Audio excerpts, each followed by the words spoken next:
अस्सलाम वालेकुम, मैं आपका होस्ट निसार खुर्शीद यानी कि नर्सरी फार्म पत्तों की से। जैसा कि आप सब जानते हैं, पाकिस्तान के माशी हालात ख़राब हैं और जो किसान हैं वो आजकल घाटे का शिकार है। तो ऐसे में अगर आप फसल वगैरह नहीं लगा सकते तो आपने करना है क्या है, अगर आपके पास ज़मीन है ना बाईपास पर जीटी रोड के ऊपर, तो आपने उसमें बाग लगाना। बाग एक ही चीज़ का नहीं लगाना, डिफरेंट वैरायटीज़ लगानी। उसका ये होगा कि रोटेशनल इनकम सिस्टम आपका लगा रहेगा।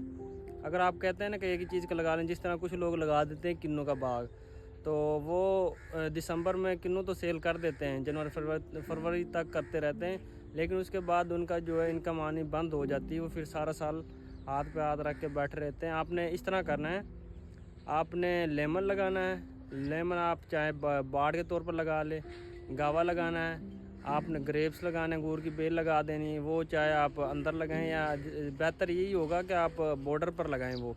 और आपने किन्नू लगाना है और आपने आड़ू लगाना है। आपको मैं समझाता हूँ कि इसका क्या फ़ायदा होगा। जो जनवरी फरवरी होगा उसमें आपका एक तो गावा सेल होगा और एक होगा आपका किन्नू सिट्रस। और जो फरवरी मार्च होगा उसमें आपका आड़ू सेल होगा।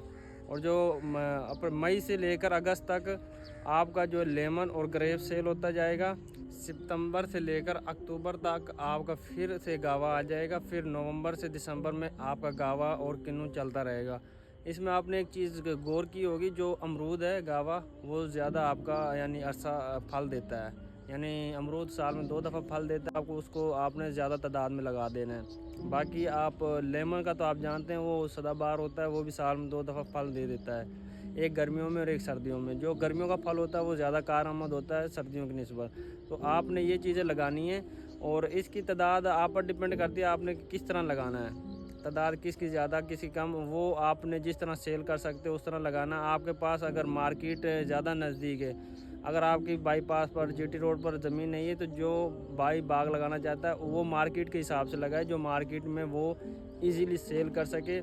अगर मार्केट में इजीली सेल नहीं करेगा तो वो आप किसी फेरी वाले के दे दें, फेरी वाले लगा दें तो उनको देते रहें। और दूसरी बात ये कि बाग के अंदर ही आपने ना घर के लिए सब्जियां वगैरह भी लगा सकते हैं और पहले 2 सालों में आप सब्जियां काश्त कर सकते हैं। इसमें आपका जो बाग का खर्चा होगा वो रिटर्न हो जाएगा। और उसमें आप स्ट्रॉबेरी लगा सकते हैं पहले 2 सालों में। और घर के लिए सब्जियां तो आप लगाते रहें, चाहे बाग बड़ा भी हो जाए, थोड़ी सी जगह छोड़ लें ताकि आपका घर का सिस्टम चलता रहे। तो ये होता है रोटेशनल इनकम सिस्टम। ये बहुत ही कारआमद है और इस पर अगर आप गौर करेंगे, आप अगर इस पर अमल करेंगे तो इंशाल्लाह आप जो है ना भूखे नहीं मरेंगे। आपका जो पैसे इंशाल्लाह अल्लाह के हुक्म से आते रहेंगे आपके घर में। तो अगर आपको ये आइडिया अच्छा लगा तो आपने हमें कमेंट में सेक्शन में बताना है और ये वीडियो आपने शेयर लाजमी करनी है, ताकि कुछ लोग जो बेचारे परेशान हैं वो इस पर अमल करके अपना यानी सारा सिस्टम सही कर सकें।